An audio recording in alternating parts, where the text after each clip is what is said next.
Hi friends, welcome back our channel. ഇന്ന് തേങ്ങ വറുത്തരച്ച ഞണ്ട് കറിയുടെ റെസിപ്പി വീഡിയോ ആണ്. ഈ കറി എല്ലാവരും ഒന്ന് ട്രൈ ചെയ്ത് നോക്കണം. അതിനുവേണ്ടി 1 കിലോ ഞണ്ട് എടുത്തിട്ടുണ്ട്. 1 കപ്പ് തേങ്ങ, 3 അല്ലി വെളുത്തുള്ളി, 4 ചെറിയുള്ളി, കുറച്ച് കറിവേപ്പില, 1 ടീസ്പൂൺ പെരുംജീരകം, കഴുകി ക്ലീൻ ചെയ്ത ഞണ്ട്, പിന്നെ 1 തക്കാളി, 1 കുടംപുളി വേണം.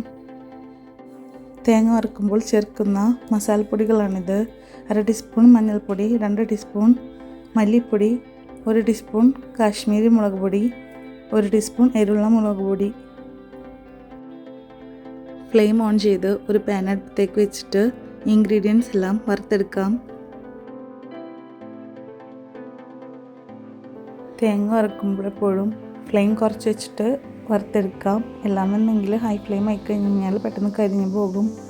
ലോ ടു മീഡിയം ഫ്ലെയിമിൽ വെച്ചുകൊണ്ട് കൈയെടുക്കാണ്ട് വറുത്തെടുക്കുക. തേങ്ങയുടെ കളറൊന്ന് മാറി വന്നാൽ മതി. ബാക്കിയുള്ള ഇൻഗ്രീഡിയൻസ് വല്ലാണ്ട് കളറ് മാറണമെന്നില്ല. ഇപ്പോൾ ഏകദേശം കളറ് ചേഞ്ച് ആയി തുടങ്ങി.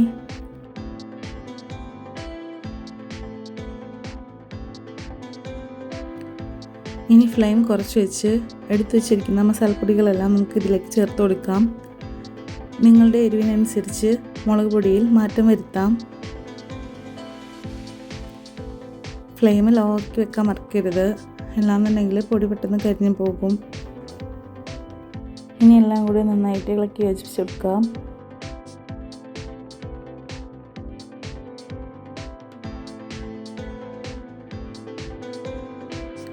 ഇത്രയും മതി കേട്ടോ. ഇനി നമുക്കിത് തണുക്കാനായിട്ട് വെക്കാം.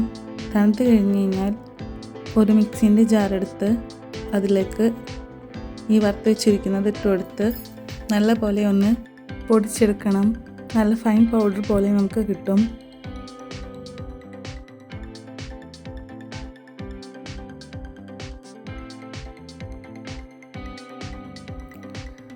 ഇപ്പോൾ ഇത് നന്നായിട്ട് പൊടിഞ്ഞു വന്നിട്ടുണ്ട്.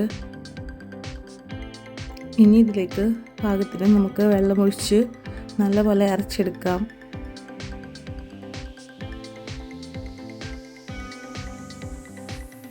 ഇങ്ങനെ ചെയ്യുമ്പോൾ നല്ലപോലെ അരഞ്ഞ് കിട്ടും. അതേപോലെ തന്നെ കറിക്ക് നല്ല കൊഴുപ്പുണ്ടാവും.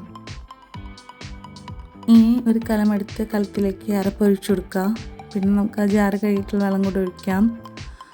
2-3 പച്ചമുളകും തക്കാളി ചെറുതാക്കി അരിഞ്ഞതും കുടംപുളി വെള്ളവും കുതിർത്തത് ഒഴിച്ചു കൊടുക്കാം.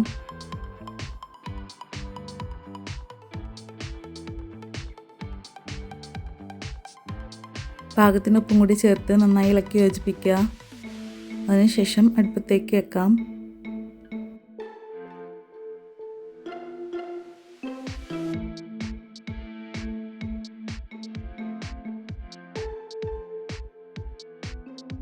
കറി തിളച്ച് പൊന്തി പോവാണ്ടിരിക്കാനാണ് കേട്ടോ ഇങ്ങനെ ഇടയ്ക്കിടയ്ക്ക് ഇളക്കി കൊടുക്കുന്നത്. ഇപ്പോൾ കറി ചൂടായിട്ട് വന്നിട്ടുണ്ട്. കറി നന്നായി തിളച്ച് വരുമ്പോൾ കഴുകി ക്ലീൻ ചെയ്ത് വെച്ച ഞണ്ട് ഓരോന്നായിട്ട് അതിലേക്ക് നമുക്ക് ഇട്ട് കൊടുക്കാം. ഞണ്ട് കറി വെക്കുമ്പോൾ എപ്പോഴും ഇച്ചിരി വലിയ കലെടുക്കുക. എൻ്റെ അടുത്ത് ഈ ഒരു കലമുള്ളൂ, അതുകൊണ്ടാണ് ഫുള്ളും ഞണ്ടിട്ട് കഴിഞ്ഞപ്പോൾ ഒരു തിക്നെസ് ഫീൽ ചെയ്തത്. മൺകലത്തിൽ വെക്കുന്ന കറികൾക്ക് ഒരു പ്രത്യേക ടേസ്റ്റാണല്ലോ, അതാണ് ഞാൻ ഈ ഒരു ഉള്ള കലം തന്നെ ഇതിനായിട്ട് എടുത്തത്. ഇനി മീഡിയം ടു ഹൈ ഫ്ലെയിമിൽ തന്നെ വെക്കാം. കറി നന്നായി തിളച്ച് ഞണ്ട് അതിൽ കിടന്ന് നല്ലപോലെ വേവണം.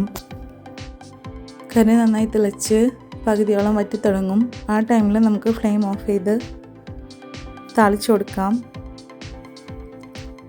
ഇങ്ങനെ ചെയ്യുമ്പോൾ നല്ലപോലെ ഞണ്ടിലേക്ക് ആയ ചാറിൻ്റെ എല്ലാ എസൻസും ഇറങ്ങും.